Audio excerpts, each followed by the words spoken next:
saya kira kalau masalah kurban sudah sampai ke situ sudah ini kan tidak ada masalah toh. Pembagiannya itu kan bagi 3.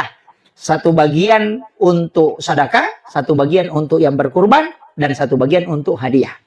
Kalau orang miskin boleh dia makan, boleh dia jual. Kalau orang kaya hanya dia makan, tidak boleh dia jual. Kalau kita boleh kita makan, kecuali kurban nasar tidak boleh, mesti disedekahkan semua. Kayak sekurban nasar, tinjak. Misalnya bilang begini, kalau lulus kianakku berkurban kak, itu nasar. Tidak boleh dimakan dagingnya yang bernasar, itu harus dia sedekahkan semua. Misalnya begini, kalau laku tanahku 100 juta berkurban kak, maka itu nasar. Tapi kalau bilang kalau nabali orang rumahku berkurban kak, nasar itu atau bukan? Hah? Tinjak? Maksud tinjak? Tidak.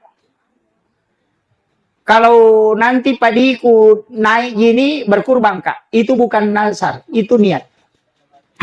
Kalau nabeli orang mobilku mau kak berkurban, itu niat, bukan nasar. Kalau tanahku nabeli orang berkurban kak, itu bukan nasar, itu niat. Kapan dia berubah jadi nasar? Ketika dia ditukar. Kalau nabeli orang tanahku 100 juta berkurban kak, itu sudah nasar. Bedakan ya. Kalau naik nanti padiku 3 ton berkurban kak. Sekalinya naik 2 ton di 900 kilo 90 kurangi 10 kilo tidak berkurban.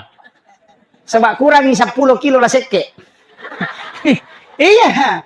Makanya nasar itu menukar rezeki dengan ibadah. Makanya dilarang Nabi terlalu banyak bernasar. Karena tempatnya beribadah orang kikir kata Nabi. Nasar makanya ketika ditukar. Kalau laku mobilku mau kak berkurban. Itu niat. Tapi kalau nabeli orang mobilku 100 juta berkurban kak berarti itu nasar.